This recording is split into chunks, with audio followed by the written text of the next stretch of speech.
ऐसी कड़ाके की ठंड में अगर हमें घर पर ही ये देसी थाली खाने के लिए मिल जाए तो बस बात ही बन जाए। तो आज मैं आपके साथ शेयर कर रही हूँ लंच स्पेशल देसी थाली जो हम सभी को बहुत ज़्यादा पसंद आती है। तो इस देसी थाली को बनाने के लिए सबसे पहले हम यहाँ पर दाल बनाने वाले हैं, जो हम उड़द और चने की दाल को बनाएंगे। तो इसके लिए हमने बराबर क्वांटिटी में उड़द की दाल और चने की दाल ली है और इसको हम धो करके 10 से 15 मिनट के लिए भिगो करके छोड़ देंगे। अब कुकर में ट्रांसफ़र करेंगे, हल्दी पाउडर, नमक और ग्रेट किया हुआ अदरक डाल करके लगभग 3 से 4 विसल्स आने पर इसको पका लेंगे। साथ ही हम यहाँ पर सरसों का साग भी बनाने वाले हैं। अभी ठंड के मौसम में सरसों का साग बहुत ज़्यादा बढ़िया आता है, खाने में भी बहुत ज़्यादा स्वाद लगता है। तो यहाँ मैंने आधा किलो सरसों का साग, 250 ग्राम पालक लिया है और साथ ही बथुआ ले लेंगे और साथ ही थोड़ा सा मैंने इसमें मेथी डाला है। ये अब इसी में डाल देंगे ग्रेट किया हुआ अदरक, 2 से 3 हरी मिर्च और नमक डाल करके इसको अच्छे से बॉयल आने तक पकाएंगे। और इसके साथ ही मैंने यहाँ पर लहसुन अदरक की चटनी भी बना करके तैयार की है। साग इधर हमारा अच्छे से बॉयल हो रहा है, तब तक के लिए हम क्या करेंगे, साग को फ्राई करने के लिए यहाँ मैंने प्याज को बिल्कुल फाइन चॉप किया है और साथ ही मैंने ली है 3 से 4 साबित लाल मिर्च और साथ ही मैंने अदरक को भी ग्रेट करके रख लिया है। अब हम क्या करेंगे ना, यहाँ पर जो हम लहसुन का यूज करेंगे वो कूट करके यूज करेंगे, आप चाहें तो उसको फाइन चॉप भी कर सकते हैं। और देखिए यहाँ मैंने अदरक को भी अच्छे से कूट करके रख लिया है। यहाँ दाल भी हमारी काफ़ी अच्छे से बन करके तैयार हो गई है, मतलब काफ़ी अच्छे से गल गई है। इस तरीके की आप खिली खिली दाल बनाइए, बहुत ज़्यादा स्वाद लगती है। अब हम क्या करेंगे, यहाँ पर दाल में तड़का लगाएंगे।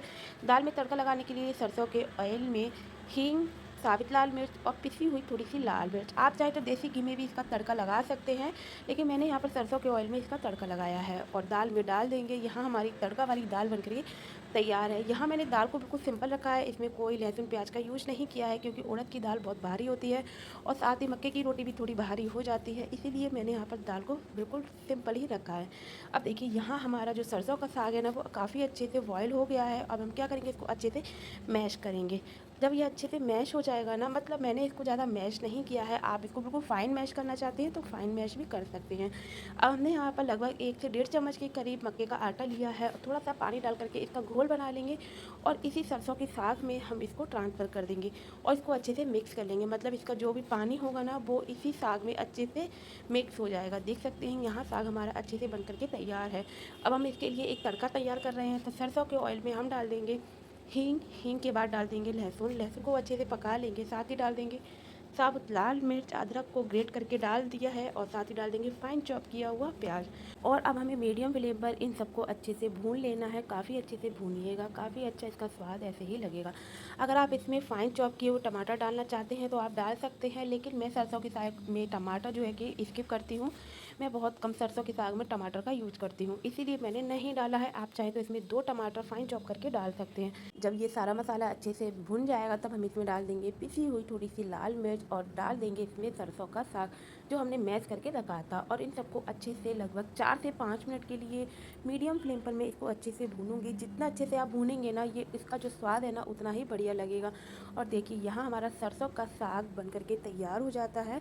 अब बना लेते हैं हम यहाँ पर मक्के की रोटी। तो मैं यहाँ आपको बता दूँ, मैं यहाँ पर 2 आटे को मिक्स करके रोटी बना रही हूँ, मक्का और बाजरा। जिससे ये क्या होगा ना, मक्का ठंडा होता है, बाजरा गर्म होता है, दोनों चीज़ें आपस में हम मिला करके बनाएंगे तो ये बिल्कुल से नुकसान नहीं करेगा। तो देखिए अब डाल देंगे थोड़ा सा नमक। आप इसमें अगर अजवाइन डालना चाहते हैं तो डाल सकते हैं, लेकिन मैं यहाँ पर अजवाइन का यूज़ नहीं कर रही हूँ, सिर्फ और सिर्फ मैं इसमें नमक का ही यूज़ करती हूँ। और देखिए यहाँ इन दोनों को अच्छे से छानने के बाद अच्छे से मिक्स किया है। अब हम क्या करेंगे, थोड़ा थोड़ा पानी लेकर के इसका डो तैयार करेंगे। मतलब आप जितना मक्के की रोटी बनाएं ना, उतना ही आप इसका डो लगा करके तैयार करें। मान लीजिए खाना खाने के लिए लगभग 3 से 4 लोग बैठ गए हैं ना, तो आप एक बार में डो लगा करके तैयार कर लें। और मान लीजिए अगर लगभग एक एक दो दो करके अगर फैमिली बैठ रही है ना आपकी, तो आप उसी के हिसाब से मतलब डो लगा करके तैयार करें। तो मैं तो हमेशा इसी तरीके से बनाती हूँ।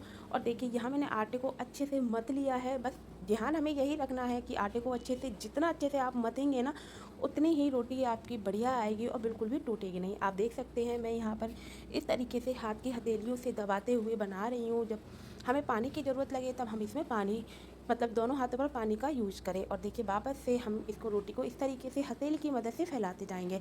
और देख सकते हैं यहाँ रोटी आपकी बिल्कुल भी नहीं टूटेगी। मतलब जो मैं दिखा रही हूँ ना आपको, इस साइड से आपको रोटी को बढ़ाते हुए रहना है। अगर आपको लगता है कि हमें पानी की ज़रूरत है तो आप पानी का यूज़ कर लीजिएगा। मुझे पानी की लगभग 1 से 2 बारी ज़रूरत पड़ती है और इस तरीके से रोटी बन करके तैयार हो जाती है।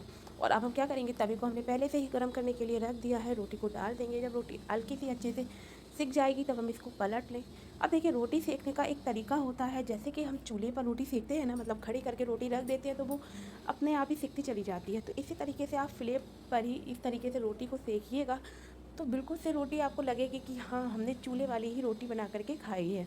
और देखिए एकदम से ये फूलेगी। अगर साइड की किनारियाँ अच्छे से सेक जाएंगी ना तो रोटी आपकी ज़रूर से फूलेगी। तो देख सकते हैं यहाँ हमारी एक रोटी बन करके तैयार हो गई है। इसी तरीके से मैंने यहाँ पर दूसरी भी रोटी बना करके तैयार कर ली है। अब लगा लेते हैं हम अपनी थाली। तो थाली में मैंने यहाँ बनाया है बथुए का रायता, उड़द चने की दाल और साथ ही सरसों का साग, हरी चटनी और लहसुन की लाल वाली चटनी।